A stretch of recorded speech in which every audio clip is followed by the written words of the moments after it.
the aftermath, it's been a push. Even regulators have issued MRAs, so some $50+ billion institutions around loss of merger periods, particularly when they agree that it's too short or think it's too short, they've slapped MRAs to better document, do analysis, support the process.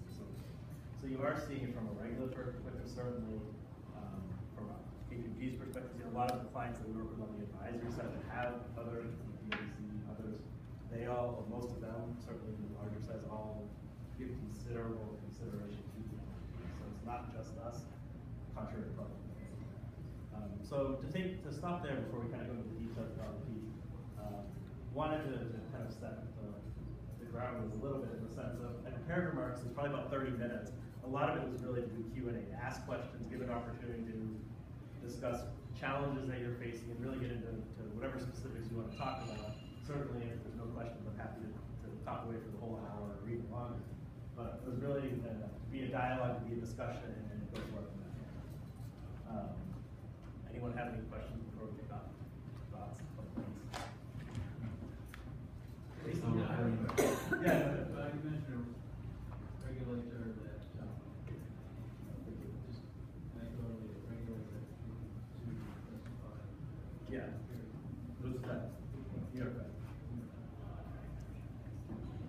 So not yours. Kind of, right? Any other?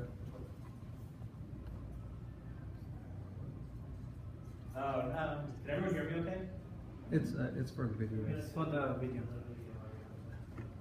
Well, I'm going to be doing this 2 more times, so.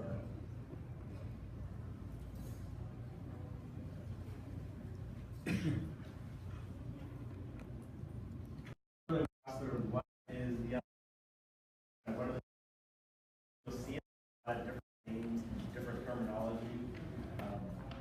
The way I kind of look at it is really there's 2 pieces. One is kind of this observable period, and this side is the loss discovery period. There's some type of trigger event, and measuring that to typically the charge off of the confirmation of that policy. So that can be a downgrade, kind of special mention, a downgrade to substandard, some kind of fixed, measurable outcome. The pre-emergence period really gets to, well, if you're downgrading at this point, you know the event that triggered that downgrade had to have happened before. It could have been a month, 2 months, 3 months, depending on the strength of the bar, it could be longer. The classic question I always have, or the example, is kind of General Motors. What was the event that triggered General Motors' subsequent kind of default / bailout? Was it something that happened immediately before that, or at what point in the deterioration from the AAA rating in 1972 was the event that caused it? So that's very hard to disaggregate. There's a lot of judgment involved. So that's why you see a lot of institutions try to have kind of a systematic, thoughtful approach to kind of, this is how we think about it, this is how we define it to avoid some of those ambiguities around specific credits. Because some institutions, oh, go ahead.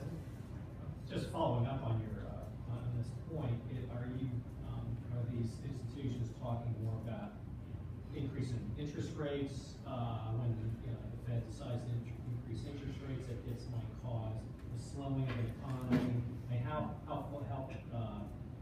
flexible have those that you're hearing? Yeah, so typically defining what the length is, it's currently more of a retroactive view, kind of what caused the firm loans historically. So you might look at loans that charged off, say, 2014, 2013, and kind of what caused that. So obviously interest rates are unlikely to be a cause for in the recent period. Right.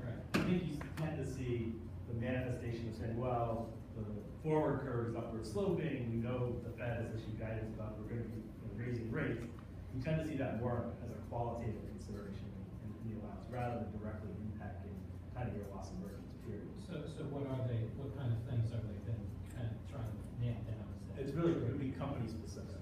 So whatever. Yeah, but like what? Could be like or on the retail side, person specific. So it's kind of loss of a job, loss of a key client, loss of an anchor tenant in a mall. So they're not talking about stuff like, well, the company's sales went down, so you would think that, or we'll say retail sales went down, and so not from like a broad, typically a broad like macroeconomic retail sales went down by 0.5% or something like that. But on a company specific, look at JCPenney or some of the other retailers that have had disparate results over the last 2 or 3 years, and they would look at that and say, well, retail sales were down that quarter 10%, and they might point to that as an example of what might be the beginning of a I think, but it's typically very company specific, very situation specific, rather than.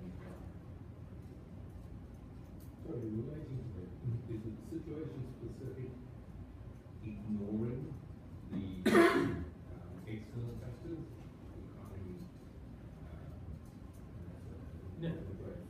Yeah, so the question was it internal factors kind of ignoring the broader economic environment, or does that play a role? And I think it's a kind of mixed feeling, because your broader economic environment is going to impact the specific circumstance and impact a company. So inherently it's both.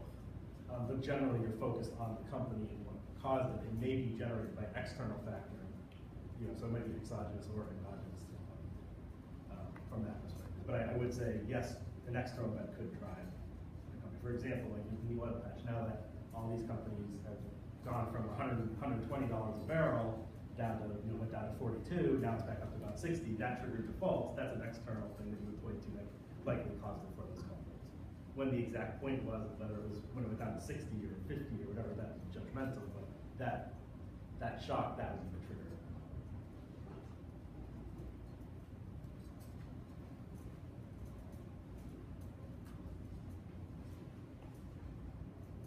So some companies, probably about 10%, we'll get into this a little bit, will go on an individual loan basis and really try to figure out for that specific company, kind of what was the exact loss trigger, and then how did that manifest itself through to confirmation. So what was that time period on a very company specific basis?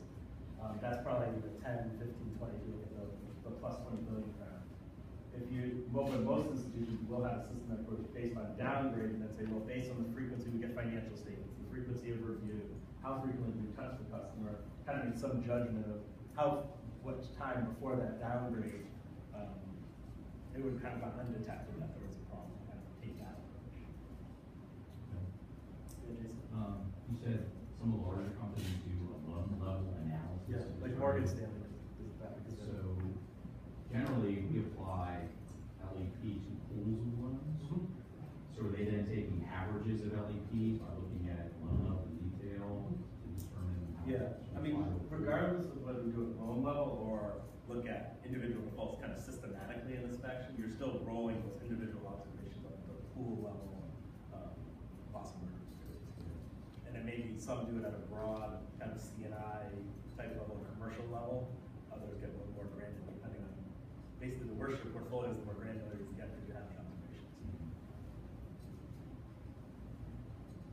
I haven't seen a specific expectation laid out either by regulators or certainly like us as part of our audit practice, saying, oh, you're required to have a certain level of segmentation. It's really, well, how much data you have, how much precision can you get with that, and balancing that by what makes sense, rather than saying you must segment by at least 5 categories, whatever it is, or similar to like column work. So generally, each segment should have its own loss emergence period. Ideally, you would think that, but reality is most institutions don't have enough data captured in that fashion to have a lot of precision, so you see aggregations. Right. Is that what banks are going to push, is having an LEP at the pool level? I would imagine that would be the case. Until CECL makes it all go away. But then you're still going to be doing it at probably that same level of aggregation for CECL. Any other questions, thoughts? On the retail side, where you're just not capturing much data on the records. Yeah, so Where are you seeing some banks? So most banks are going to, I've seen kind of like a 30 days past due or some type of delinquency measure as the kind of discovery point, and then adding some period, some based on analytics and some based on judgment of how long it might be before that, based on the credit quality of the borrowers in their portfolio, based on the types of loans. Could be some of them historical analysis, like what's the timing between kind of economic events that happen and then the spike in delinquencies, just to try and figure out, well, is it 3 months, 6 months, whatever it is. But for retail, most of the time you'll see something in average 3 to 6 months. Some cases a little longer, but most of the time on retail, people are still getting back to a year, and the regulators haven't really pushed that too hard. On the commercial side, they get crabby sometimes when they see a year.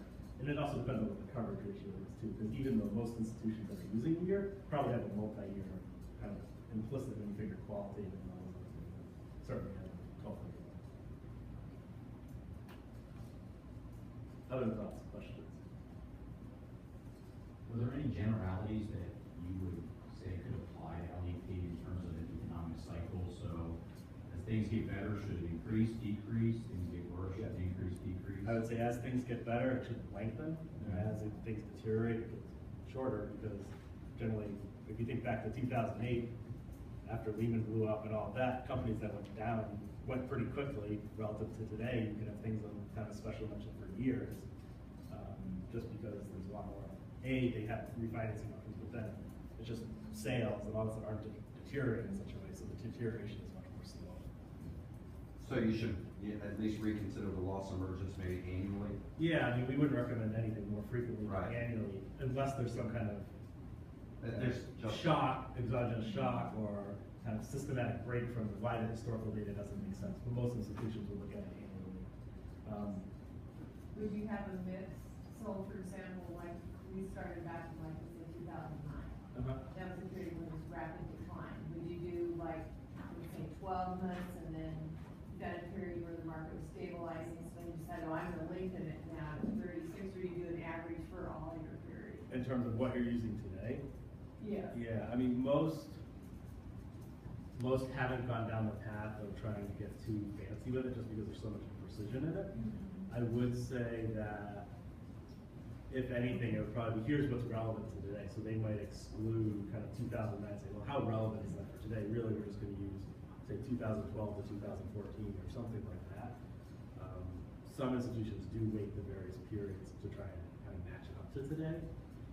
But I haven't seen anyone, which is another question, could be like try to do it on a vintage basis and matching it up to the portfolio, so vintage of when those were originated or something like that. Partly because if they're all passed now, they're all kind of similar regardless of whether it was 2 years or 4 years ago last week. How long it would take for, if something were to happen to the default, would probably not be impacted on the commercial side at least, where you don't typically don't amortize loans. Or not amortize amounts. How does this compare with the book factors and how do you integrate them? Most people haven't integrated the two in terms of consistency. I guess, if anything, the look back period would be longer than your loss emergence period most of the time. Because back to some of the cohort and static pool discussion, you need at least that period to really understand what's the behavior of losses over that period. So typically it has to be longer. You could say, well, if my LEP is 2 years, I'm gonna look at 1 year back and basically multiply that by 2, but that's probably not the right answer. Might not be completely wrong, but the best approach. You mentioned annual. Okay, keep going ahead. Update, update. Well, since we just began this, two quarters, we're trying to build the number of observations. Sure. So, just to get more Data points. foundation. No, I think that makes sense. It obviously depends on what's the stability of the process, how comfortable you are with the numbers, what's going on in the environment. So to the extent that you might have 3 loans, 5 loans, particularly if you have a lot of low default portfolios, to the extent that you have more observations, it might make sense to incorporate them more quickly than if you have other portfolios where you have a lot of observations. The answer makes sense, you're comfortable with it, adding another quarter or 2 won't have a big impact. So it's somewhat situation dependent. And certainly, I think there's like some of your portfolios that have 2 more data points adding that support. So, What do you see most banks use for look back period? it's all over the place. To be honest, most that use kind of a historical loss type approach are somewhere between, right now, probably 2 to 7. So it's not really helpful, but it's a pretty wide range. Depending on circumstances, portfolio, data. In some cases where you have not a lot of losses, the individual years are very volatile, so you see a longer look back period. So it just really depends. And to be honest, we haven't been too picky in terms of what the look back period is. It's really, that's kind of the anchor of the process. This is how many years we're looking back. This is our methodology. Now, does that make sense in terms of any kind of qualitative adjustment? How are you evaluating the qualitative comparison to what you picked at your look-back period? Because if you say, well, my look-back period is 2 years versus 7 years, you might have two very different qualitative answers. Because you're kind of comparing what were the trends prevailing over that period. So it's really a holistic view rather than saying 2 or 7 is inherently right. That's kind of how, at least how I think about it. I would think as we get further away from the recession, you know, historical losses are obviously Diminishing. so you're pushing more things into qualitative adjustments. But then Cecil's gonna kind of flip it around. It's almost like you should be pushing your look-back period further out to capture more of a true business cycle. Yeah, the thing Whether that it be 5 years or 7 years or 10 years, rather than this short-term focus that of currently 2 to 3 years. Yeah, and didn't really talk too much about it this morning, but I think the really interesting thing, and Graham talked about this reversion to the mean concept that they're supposedly going to allow, which I guess I understand, but when times are good, regulators will always be excited with reversion to the mean because it means a bigger number. But when you're the other way and saying you're in 2008, 2009, 2010, you're saying, well, the immediate future looks bad. Are they going to allow you to go back to the long-term average relatively quickly? Of course not. So, like, how does that exactly work? Like, we can talk about the theoretical pieces, but the behavioral aspect of the key actors, like how that's going to fit together, how you're going to support that, it just means you're reserving more dollars. I don't think the process in terms of the constituencies aren't changing. It's just a bigger number than the other dollars.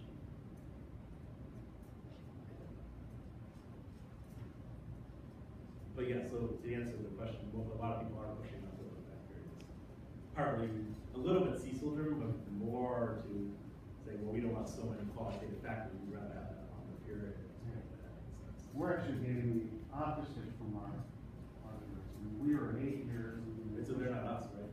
I know. They pushed us to 5, now they're saying go to 3, but we're saying, but 3, I mean, that's all good times, is 3 years. We'll trade you. They can harass you about the quick period, we'll harass you about LEP.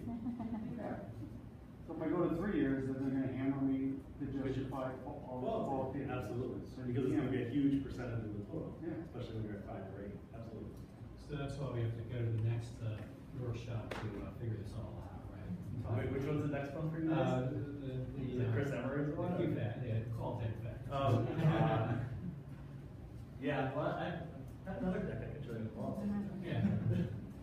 Maybe that's tomorrow. But yeah, I mean, I think it's hard, and I think for qualitative, it's really how you devise a structured, repeatable, transparent process. There's a million different ways of doing it, because everything is a little bit differently, but it's really about those, to me, those three words, how do you apply it to the process more than the answer. Because the answer is inherently judgmental, it's just how do you consistently demonstrate you apply the same type of logical. So I was gonna tell you that we do a PD/LGD process, and we recently changed our loss emergence period from, let's say, a 1-year period to a 2-year period for all our commercial type statements, and a lot of our rates, for example, substandard doubled. Okay. But we also went all the way back to 2009, because we're using a 10-year, we're trying to do that economic cycle concept, so we're doing 10 years look back. And we didn't get any pushback at all, really, from our Deloitte auditors. And I mean, they buy into the, that's, you can see that's the average cycle, but we did see a huge impact because of the fact that we're using weighted averaging too to come up with our averages, so we got really hit hard on some of those losses that occurred during the downturn. Yeah, I mean, like you said, it's like inherently judgmental.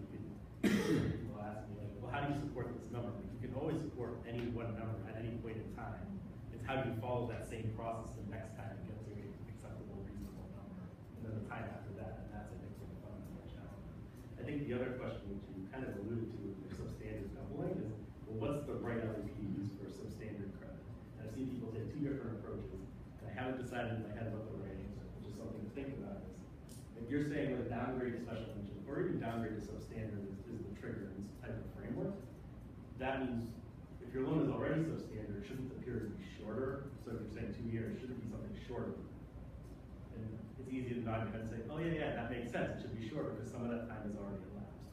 Alternatively, you could take the view of, if your trigger's downgrade to special mention or substandard, and the loan is already substandard, then you should be reserving lifetime losses, because all of those losses are incurred as of today.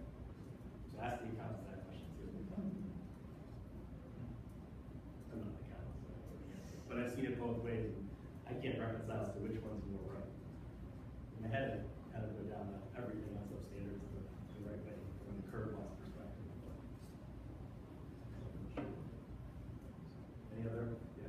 You made a comment earlier about CECL coming out, to be honest, to the change.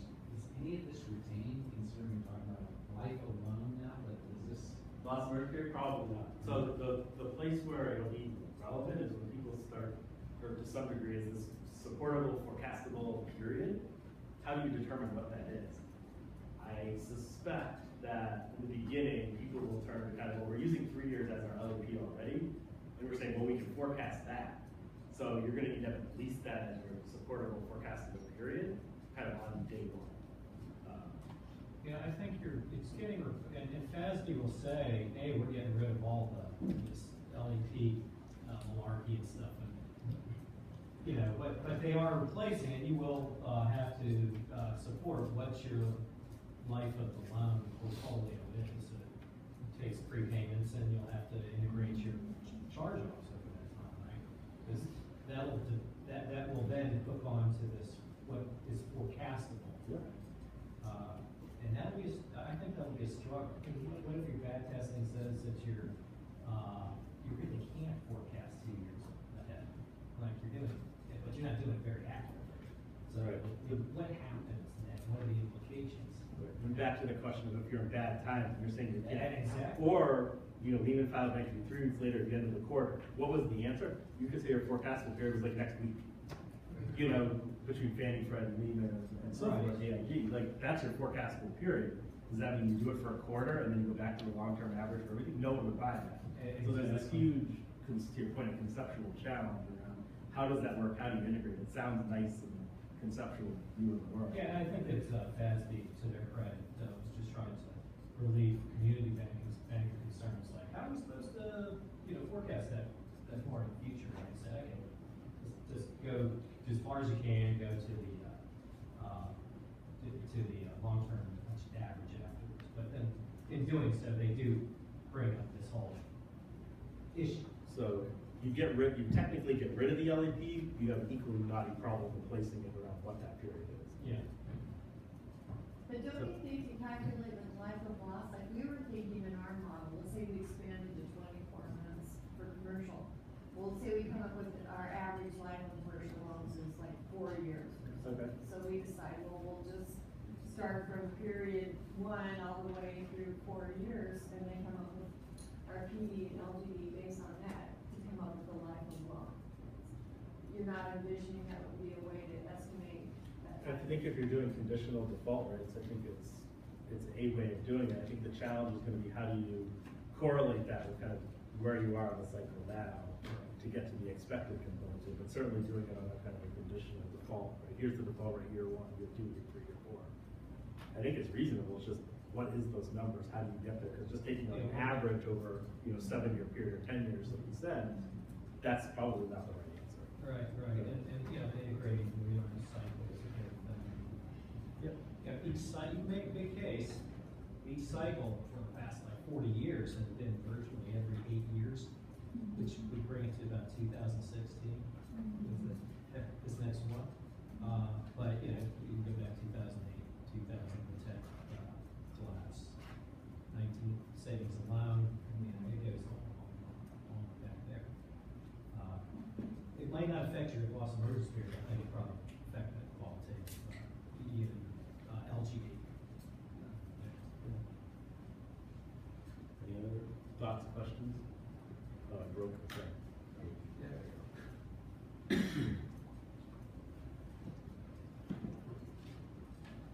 Okay. The next topic we briefly want to cover is kind of why does it matter? What is its impact? I think we're all somewhat aware of this. But really, fundamentally, it's a huge lever, for lack of a better word, in terms of the size of the allowance. Because going from 1 year to 2 years, as Pam noted, has this huge impact on the overall number. In some cases, it could be double, it could be a little less than that, could be a little longer than that, depending on the nature of the portfolio and the types of loans. But it's a meaningful number that's most likely material, so getting it right and getting something that's reasonable, really important. And to that point, if we're going through this exercise of reevaluating annually, and there's a material change, Yep. there's a material change on your reserve. And now do you restate, like, we're in all sorts of thorny questions. I've been in this discussion with KPMG on different occasions, and there's two levers, two primary levers, look back period, loss emergence period. If you're doing both of those things annually, I mean, it could be dramatic in nature. Especially for. How do you solve for that? Yeah, I mean, I think the biggest thing is on the LEP is the longer period, the more observations you can have is better, not just changing and saying, oh, my data says it was 12 months and now it's 15, we're changing it to 15. Now we get a number that's 25% bigger than being very reactive to it. I think it's, and the best way, and we've done advisory work around this, it's really, let's come up with a couple of different ways of looking at it. So you almost have a range. We're saying now we're using our judgment to say, here's how we get to the range point. We'll talk about some different methods, but that way you kind of relieve yourself of some of the pressure of saying, well, you calculated the number and it's longer, now you have to make a change. Just as a side, so like our internal process, obviously everyone knows about PCOB, we obviously have internal processes, and one of ours went through this quality review process. And the bank calculated 22 months for their LP. And there were some different pieces to it, and they explained it and all that. We documented why we thought it was comfortable with that. The few people said, well, they actually ended up using 24 months, and there was reasons for it, but why did they use the actual number that was coming out of like the mechanical calculation? And so it was a real challenge to get them comfortable, since they're not aware, they don't know the client, they don't know any of the situations, they're just kind of reviewing, you know, in a week, everything related to this review, why that made sense. So even like documenting them, here's one way, here's how it looks another way, this is why I'm thinking based on the terms and nature and condition of the portfolio, why 24 or 15 or whatever it is makes sense. The establishment of ranges is kind of the answer to everything. Yeah, absolutely. I mean, that's what I would do. It's how it should be anyway. I mean, the reserve is an estimate, you create a range. I mean, obviously, at the end of the day, you have to book a number.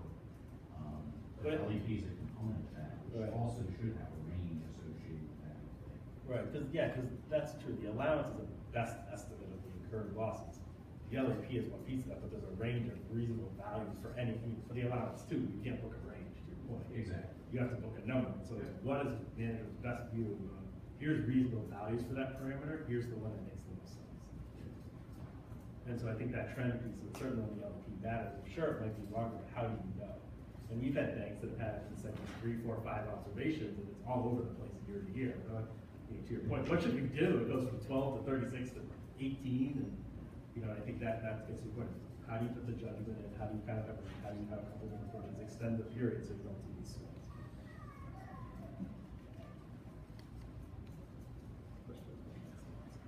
I have a question. Is there anything, going towards CECL, that this process, how it can benefit CECL? Is there anything that you can kind of grasp on to certain things? I mean, I think the biggest one is for banks that are currently on kind of a 1 year or very short-term framework. And to the extent that you get to a longer window, you probably, the parameters going into it are probably closer aligned to a CECL view of the world.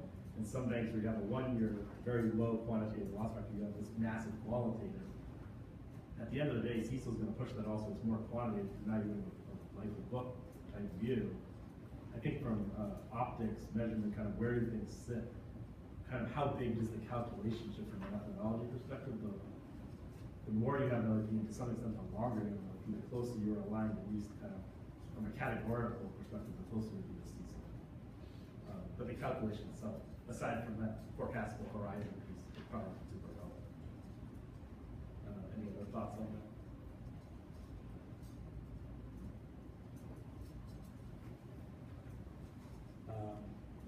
Talked about the kind of three perspectives. Obviously, there's the audit, regulatory, and management. The first one is management. Really, here the focus is just as loss rates keep going down, a ton of pressure on qualitative, a ton of pressure on kind of, and to some degree from a regulatory perspective as well, is what's a prudent level of reserve that management, even ignoring outside pressures, feels is appropriate for the type of risk that they're taking on the portfolio. So that's why you see some willingness to embrace LEP as kind of back to that level. How do we get to a defined, supportable, structured process when it's just one year or super reliant on qualitative support, that gets really tough to get all the stakeholders. Say, well, why is it that answer and not something that's materially different? Certainly from a regulatory and external audit perspective, you have challenges around a number of different expectations. We are seeing them say increasingly, where is this calculated? How are you using it? How does it support, particularly for those banks? It's interesting. So those banks, they feel that are, from a safety and sound point, there's no issue. The allowance is plenty big. A lot of times, banks even that don't really have an LEP will pass with flying colors. And you'll kind of scratch your head, and then a bank same size, kind of same type of portfolios but has a much lower coverage ratio, then they'll say, well, what are you doing around LEP? So there isn't a consistent application. So the way I've observed it over the last 2 or 3 years has been more of a lever to drive the overall rate to a place that they feel is comfortable, more so than a fundamental like accounting type issue. What should we be doing? To then obviously to the extent that you have it, what is your support for it and so forth. But I think they're not so focused on do you have it or do you not. So they are certainly keeping to lesser than some of the the thing that I think is a challenge, go back to some of the questions around the judgment and how do you incorporate it, what's the process, kind of that management review controls around how do you see, demonstrate, support that I think becomes really important with the LP. When you're just saying, here's my look back period and there's an explanation around that, and it's a formulaic calculation, that becomes very simple. I think on LP there's a lot more judgment that goes involved. So that the review and the control process becomes very important. So a lot of banks have kind of either didn't have it historically or more explicitly moving in that direction. Really making sure that governance aspect of it is strong becomes really important.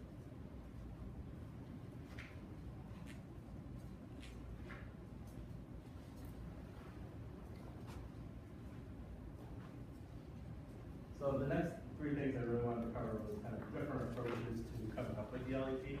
We kind of talked about this a little bit earlier on. The first one is the individual one. We were again going back to individual files, going back and saying, okay, this is the bar, this is the circumstances, this is the event that precipitated it. And sometimes it's very easy, back to the anchor tenant example, where oil prices going from 100 plus to 40 in the span of 6 months over 8 months. In that case, those situations, very specific event, maybe sometimes hard to pin down the exact day, but there is an event that caused it. A lot of times it's kind of the amalgamation of many different things that came together over a long period of time, death by 1,000 cuts type of framework. And then it's really just making the call. Even, for example, I was at the World Bank a couple months ago, or weeks ago, and kind of they were kind of grappling because they had actually been using this concept for a while. But really, how do they better support it? Kind of in a little bit of a revised framework, kind of thinking about it and being more discreet in how they think about it. And their challenge is, for some of these countries that have struggled, what are the frameworks we pick?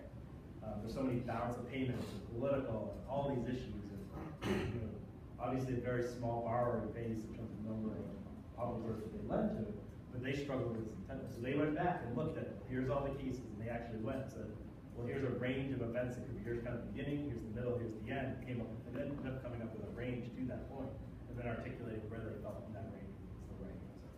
So, particularly for those with concentrated portfolios or a very small number of defaults and losses, this is definitely a path to go down. Maybe a little more work, but probably more precise. Certainly from like an audit perspective, it's very easy to say, well, here's the 20, 30, 40, however many credits there are that were reviewed. Can you agree that the credits make sense in a region? I think as you increasingly move towards the judgmental end of the framework, it increasingly gets even squishier, and then supporting that becomes a challenge. I actually got an interesting discussion with the PCOB a couple of weeks ago. How do you do enough substantive test work around the calculation of a pre-emergence period? And kind of what evidence, beyond just saying, this is the logic, this is the portfolio, this makes sense, like what do you need to be satisfied? And so that was a very interesting discussion in the sense of, if it's inherently a judgment, it's unobservable for a reason, or not for a reason, but inherently. So there's not something you can say, oh, we went and tested this. And at the end of the day, in some cases, depending on what was being pointed to, if you're saying, well, policy is to do X, Y, and Z, well, just from our, did you go back and look at that policy and tie it through like some very basic things, which typically had been done, but still that was one of their core questions, is what did you do? And it ended up, all they wanted to see was, in my mind, elementary things. I'm thinking of like, well, how do you substantiate 6 is the right number? Your policy says to do X, Y, and Z. You know, you do all these things, but all they want to do is say, did you look back and see the bank actually did it, as opposed to kind of a quantitative calculation, which, you know, they put us a lot of pressure to increasingly incorporate. So, just as a perspective of feedback. Thoughts, comments, any other questions on judgmental? I mean, on individual? John, what time are we wrapping up? Well, we can finish up as early as 2:30 right there. Okay. The next one is kind of computational and judgmental. This is really the computational approach in terms of define, trigger, and downgrade to special mention delinquency-based metric through the confirmation of that loss, and then a judgmental, more judgmental process for the pre-emergence period based on policy, practices, and so forth. I think the one difference we really see here, I guess on all of them, is for some of the banks that use a PD-LGD framework versus just a loss rate framework. The loss rate you typically only see through the charge-off limit. For those that use a PD-LGD framework, some institutions will measure the PD effectively through the default date or non-accrual date, and then they're measuring LGD as almost a life of resolution, a life of loan kind of framework. So that instead of measuring to the loss, they'll measure to the default. Sometimes those are commensurate on the same date, particularly if you're going to kind of like Basel 14 type of status. Then you're basically saying, in a lot of cases, the default non-accrual status happened, you evaluated, got to a number, and so forth. So those would be very close. But you will see a lot of PD-LGDs measured to default.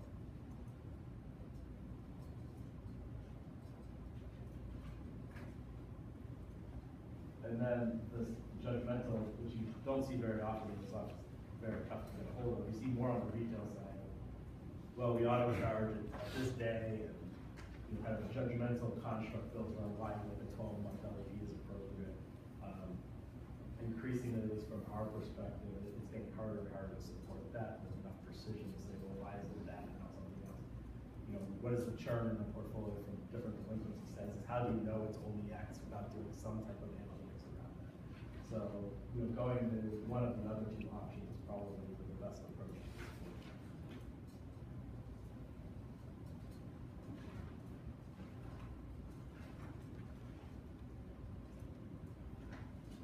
A question that's frequently asked is kind of what impacts LEP. We got a little bit on your cycle question earlier in terms of where you're in the cycle. Are there any things that typically drive it in one direction or another? And these are a couple that you see that, and to some degree anecdotally, have an impact. Certainly the changes in economic conditions and so forth is there. Payment structure obviously matters. Fully amortizing loans tend to be different than bullet loans, balloon payment loans, where you have the majority of your payment risk at default date, so those tend to have longer LEPs than something that's fully amortizing. Portfolio monitoring is an interesting one because you can make a case that the borrower is going to be made, absent intervention, the borrower is going to behave how the borrower is going to behave. It's just a question of how soon do you know that there's a problem. So if your monitoring is really good, your pre-emergent period might be very short. Your observed kind of loss emergent period might be longer, as opposed to a place where there's less monitoring, or maybe a longer pre-emergent, shorter observable period. Obviously, there's interventions and things that can be done that may impact that. It's something to kind of consider as part of the process.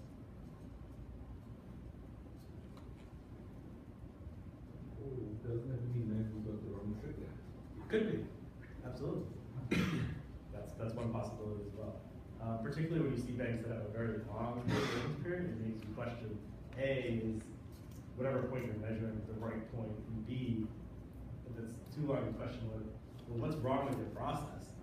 Separate from are you picking the right date, is your process wrong? If you're saying on a commercial loan it's taking you 12 months, you need to know that there's a problem, or even longer. There's a few banks that are in that bucket. I kind of scratch my head and say, that's a little disturbing. That something can go wrong. I'm not saying you can resolve it or fix it, but you would know that something's wrong. You know, sometimes that's the case. But certainly want to make sure you're not indicting other parts of the process. And certainly that's a challenge from an audit perspective. And I guarantee you for PCO, they would ask that question, well, how did you get comfortable with these other controls if you're saying it takes you 12 months even to figure out there's an issue? That I guarantee it's 100% no question to ask. and it's a tough one to answer.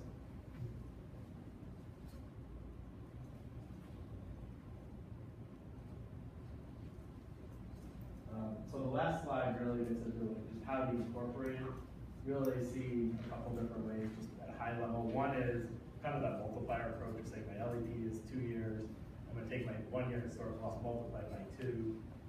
Easy, yes. Precision, well, precise, may not be as accurate as kind of a cohort method or some other method of saying, well, what is the performance over that whole period? A couple different ways you can do cohort, either as a cumulative or say, here's the conditional year one rate, here's the conditional year 2 rate, and so forth, to kind of get to the total approach. Same thing for qualitative. Do you embed the qualitative in as part of your loss rate? Particularly if you're doing a multiplier approach, or do you do it kind of on top? Do you consider kind of the adjustment over the whole period, or part of it? How do you calibrate it? All kind of tricky questions that are still not fully resolved in terms of what the answer is. It's really, what is the process? Do you have a systematic approach to do it? Is it thought through? Is there a reason, as opposed to saying it has to be one way or the other? And that's where we get the biggest challenges, is what is that reasoning, as opposed to saying something's inherently wrong.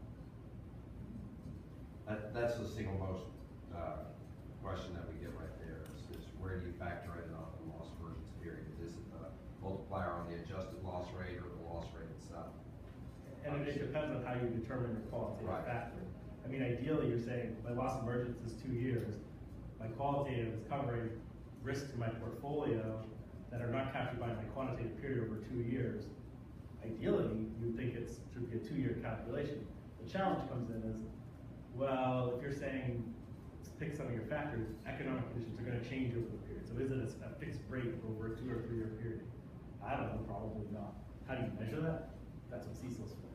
If you're talking about change in lending management, things like that, saying we have vacancies, well, you're saying your LEP is 2 to 3 years, well, you're probably not gonna be vacant the whole time. So does that really apply to the whole period or not? Probably not. So I think in some concentrations, most banks that have concentrations, it's a business model, they're usually, particularly nowadays, we're chosen to focus on a segment, that's gonna permeate through the entire period. So I think it really depends on the qualitative factor, depends on the bank's approach, what metrics you're looking at, kind of what the process is, where the risk is, before there's a clear cutting answer as to how does it go. But again, it's what's the process, how did you think about it, and how did you document that consideration of the government? What do you see more people about? For qualitative, most are probably more on just kind of, they come up with a number kind of almost in isolation, but it'll be more on the 1 year side, probably currently. You'll probably see some movement towards multi-year. You've seen a little bit of it, but probably, if I had to guess, it would be more on just the 1 year. Also, some banks qualitatively kind of calculate a number, so it's almost a scenario analysis. So say, here's the risk, here's what we think it is, and quantitative as $50,000 or $500,000, $2 million, whatever the number is. So that doesn't really lend itself to an LEP framework. It's really saying, here's the risk that's incurred as of today, we calculated a number. So those banks don't need to do that.